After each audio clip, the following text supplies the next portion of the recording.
Ladies and gentlemen, please welcome to the stage your guide to the Red Planet, Mr. Josh Richards. Good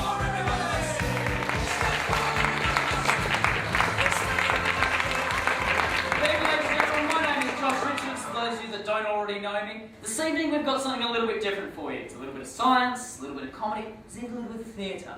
But this evening is primarily about you guys. It's primarily about presenting an opportunity that each and every one of you have the opportunity to take part in. It's potentially the greatest adventure that humanity has ever had the opportunity to be involved with. I'm speaking, of course, about the colonisation of Mars.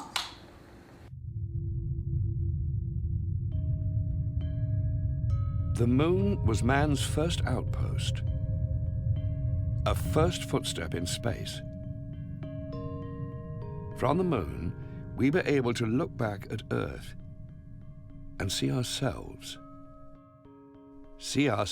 from a different perspective, a sight that revealed a profound truth. The heavens are part of man's world.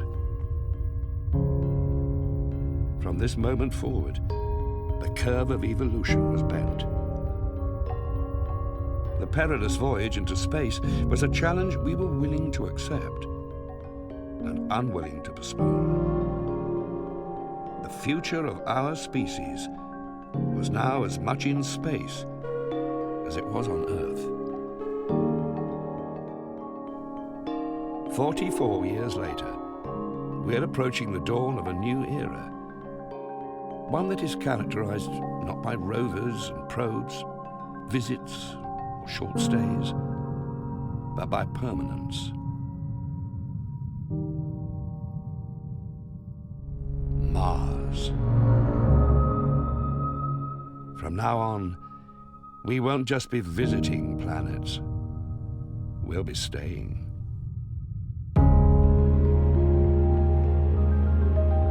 You will be staying. In our pursuit to find life elsewhere in the universe, the search for life on Mars begins on Earth.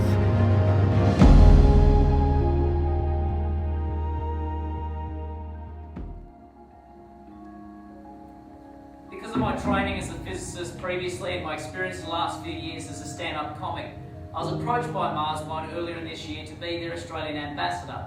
So essentially I did what every stand-up comic does, and I wrote a solo show about it. You're sitting in the audience watching it. I'm also a Marsmine applicant. I'm one of the people who signed up to go in about 9 years' time to travel to Mars and start a colony there, to be one of the first people to live on another planet.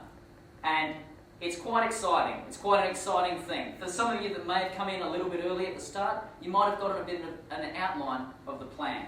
For the rest of you, let me run through the mission.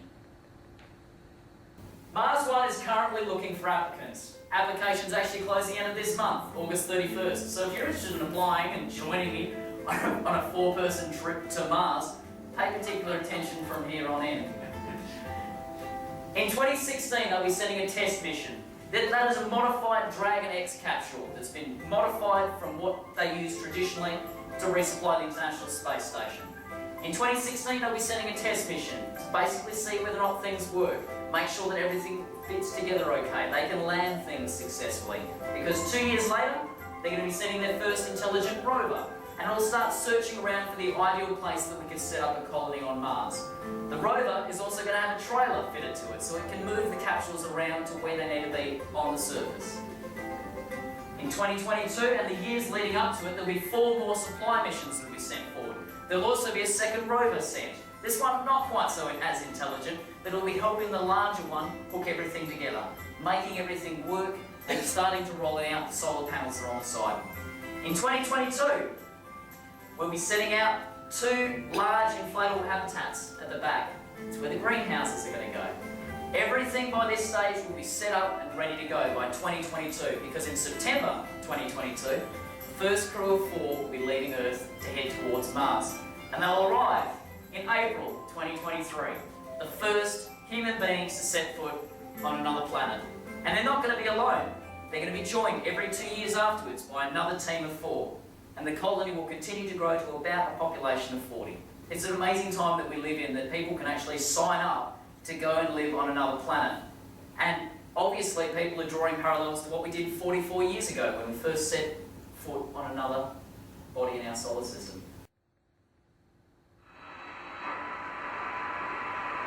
That's one small step for man, one giant leap for mankind. It's interesting, everyone remembers Neil Armstrong's famous first words when he set foot on the moon. No one remembers the last words that were said on the moon. Does anyone remember the last words that were said on the moon? Close. Very, not even remotely close. Gene Cernan was the commander of Apollo 17, and as he started to climb the ladder to get back on board, his final words on the moon were, "Let's get this mother out of here." Last thing said on the moon.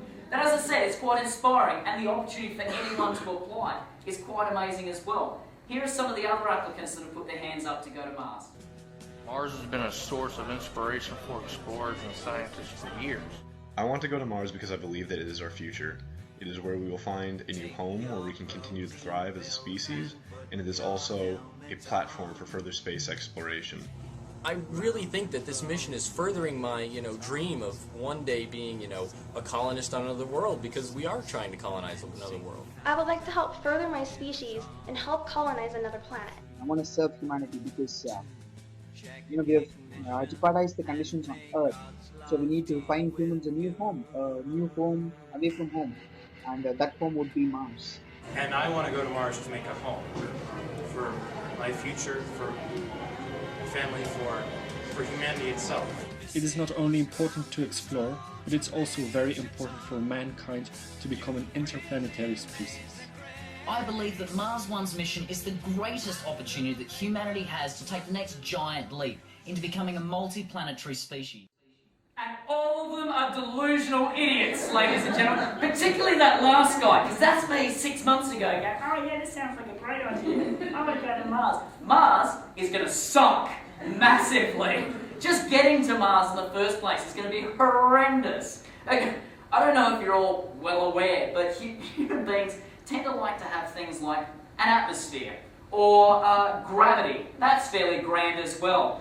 We're not set up for travelling through space. I don't know if you caught the bit before it went September 2022 to April 2023. That's 7 months! 7 months hurtling through the darkness of space in this tiny, pathetic little aluminium can sailing towards a cold, dead planet 350 million kilometres away. And it's going to be great. It's going to be fantastic, yeah, because, you'll start to wither away because, of course, there's no gravity, so all your muscles start to degenerate. Your bones start to get thinner and thinner. You're slowly getting baked with radiation. So you just get kind of turned into this human prune thing by the time you get to the other end. And, it's fantastic. You can imagine waking up each and every morning. And I say morning because there's no mornings. There's just the never-ending glow of the sun in the distance. There's no days, no nights. Just the glow in the distance. And as you sail away for 350 million kilometres to get to Mars, you wake up each morning, you stare at the same stupid 3 faces every single morning. You get out of bed, you suck your breakfast out of one plastic bag, you crap it into another one. And then you get to ask really wonderful philosophical questions like, where does that go? Because everything in a spaceship gets recycled. All your water, all of your air. This is quite ingenious actually. It turns out that solid human waste makes fantastic radiation shielding. So all you do is you dehydrate it, you suck all the moisture out, you pump that back into your water system, and you're left with this solid brick. This brick.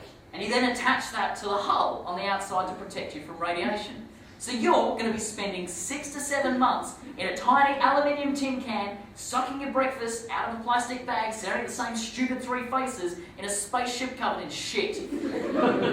It will be horrendous. And everyone will go, but when we get to Mars, it'll be amazing. No! It will be awful. Oh, we're going to do science. It'll be incredible discovering things. Science isn't worth it.